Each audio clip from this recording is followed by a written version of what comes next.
Hello बच्चों, कैसे हैं सब।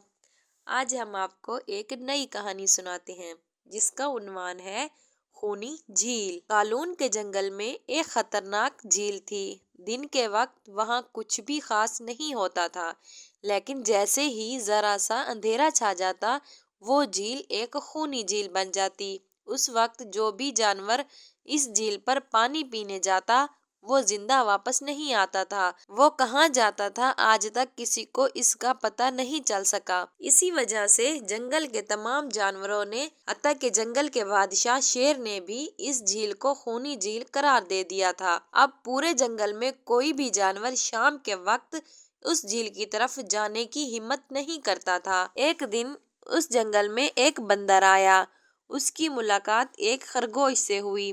खरगोश ने पूछा, बंदर भाई, आप कौन हैं? हमने आपको पहले कभी नहीं देखा। बंदर ने जवाब दिया, खरगोश भाई, मैं अब तक शहर में इंसानों के दरमियान चिड़ियाघर में रहता था। किसी तरह आजाद होकर यहाँ आ गया हूँ। क्या इस जंगल में मेरे रहने के लिए कोई जगह है? खरगोश खुश होकर बोला, हाँ बंदर भाई, ये हम जैसे जानवरों का घर है, इंसानों का चिड़ियाघर नहीं।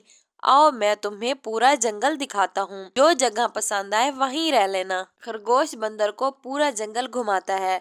वो इस जंगल के बादशाह शेर की गार भी दिखाता है, मगर ना तो खूनी झील के बारे में बताता है और ना ही उसे वहाँ ले जाता है। आखिरकार बंदर एक बड़े दरख्त को अपने रहने के लिए पसंद कर लेता है। वहाँ रहते हुए अभी 2 दिन ही गुजरे थे कि तीसरे दिन शाम के वक्त घूमते घूमते वो इसी खूनी झील के पास जा पहुंचा। बंदर हैरान होकर कहता है, वाह कितनी खूबसूरत झील है। दिल तो चाहता है कि ठंडे पानी में कूदकर नहाऊं, मगर सर्दी लग जाने का खतरा है। चलो ठंडा पानी पीकर ही प्यास बुझा लेता हूँ। इतने में वो पानी पीकर वापस आ जाता है। रास्ते में खरगोश उसे घबराया हुआ देखकर पूछता है, क्या हुआ बंदर भाई, इतने परेशान कहाँ से आ रहे हो? बंदर बोला, मैं झील के किनारे पानी पीने गया था। खरगोश चौंक गया, अरे तुम जिंदा वापस आ गए?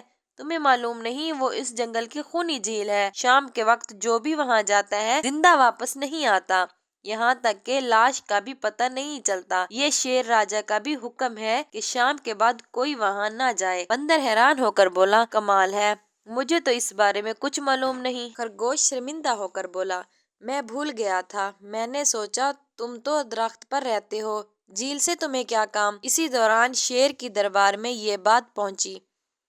बंदर सबको सच बताता है। आप लोग दिन में झील को महफूज समझते हैं और शाम होते ही डर कर वहाँ जाना छोड़ देते हैं। दिन में एक मगरमच्छ झील में छुपा रहता है और जैसे ही अंधेरा होता है वो बाहर आकर पानी पीने आए जानवरों को खा जाता है। खूनी झील नहीं है, खूनी तो उसमें छुपा हुआ मगरमच्छ है। सब जानवर पहले यकीन नहीं करते, मगर बंदर की होशियारी से हकीकत सामने आ जाती है। आखिरकार बंदर 2 बड़ी रस्सियां मंगवाता है और अपनी अक्ल से मगरमच्छ को झील में ही काबू कर लेता है। अब मगरमच्छ झील के एक हिस्से तक महदूद हो जाता है और किसी को नुकसान नहीं पहुंचा सकता। अब जंगल के तमाम जानवर दिन रात बेखौफ होकर झील से पानी पीने लगते हैं। शेर राजा बंदर से कहता है, बंदर भाई, आज तुमने हमें एक बहुत बड़ा सबक दिया है। प्यारे बच्चों, इस कहानी से हमें यह सबक हासिल होता है, किसी जगह या बात को सिर्फ अफवाहों की वजह से नहीं छोड़ देना चाहिए, बल्कि उस मसले की असल वजह तलाश करनी चाहिए। कोई जगह खूनी नहीं होती, वहाँ रहने वाला ही खूनी होता है।